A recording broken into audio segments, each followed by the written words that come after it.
And today I want to talk about some other ways of praying. Realizing that prayer can happen in all sorts of ways has helped me see life as a prayer. Paul, in the letter to the Thessalonians, said we should pray without ceasing. Now, the idea of praying all the time seems impossible. We have work to do, people to see, activities that demand our attention. So Paul must have been crazy, or his life was very different from ours. But he did do a lot. He traveled all over the Roman Empire. He preached in synagogues and street corners. He argued with the authorities and ended up in jail a number of times. And he wrote a whole bunch of letters. So how can we think of prayer in this context? A couple of ideas. When we spend some time each day, morning or afternoon, focusing our attention on being with God in a purposeful way, we are developing a relationship. Our regular prayer time, when we talk with God or Jesus, will deepen our sense of God's presence, God's interest and involvement in our lives and the world. Jesus certainly encouraged us to ask. And when we observe how Jesus did it, he went up on the mountaintop to pray away from the crowds, and then he brought God's message down to all the people. He healed, he taught, he ate with those who were left out, and he engaged in personal conversations. And he tells us that he and the Father are one, and we are one with him. So there is a binding, a unity that binds us together.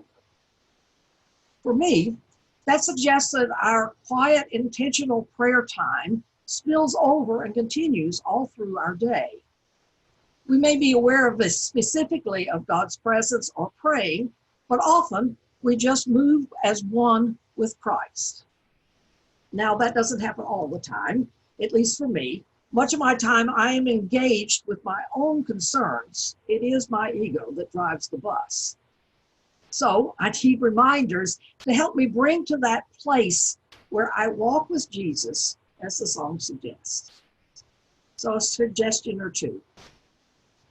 Often we become exasperated and say, for heaven's sake, or some variation of that. Those are prayers. In fact, many of our exclamations of frustration are actually calls to God to intervene. So perhaps we can become aware and change the curse into a blessing.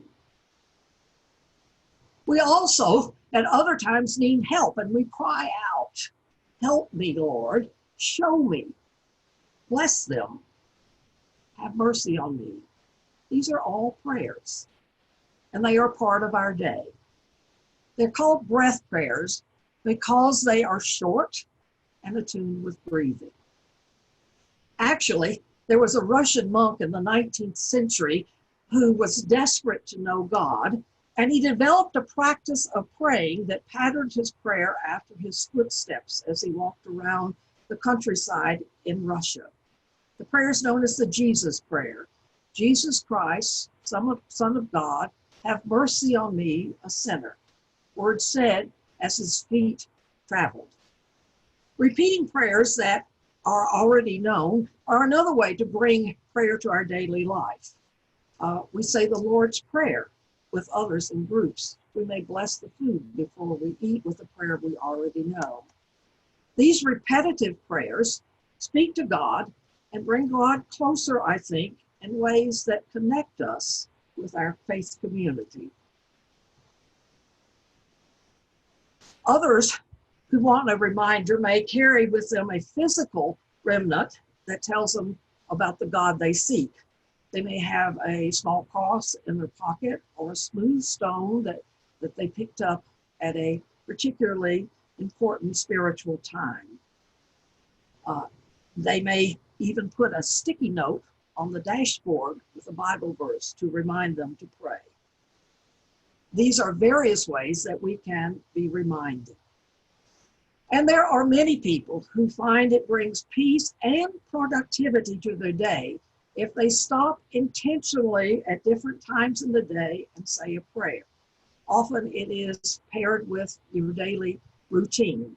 You might say a prayer as you get in the car to go to work, another one at lunch, and perhaps a prayer when you get in the car to come home, and perhaps even another one as you begin to go into the house and resume your family life. The monastic orders are the source of this idea, and they developed a series of prayers which are called the hours, which break up the day into certain segments, and they stop their work and say a prayer. So if you're interested, there are lots of books that take this idea and make it modern.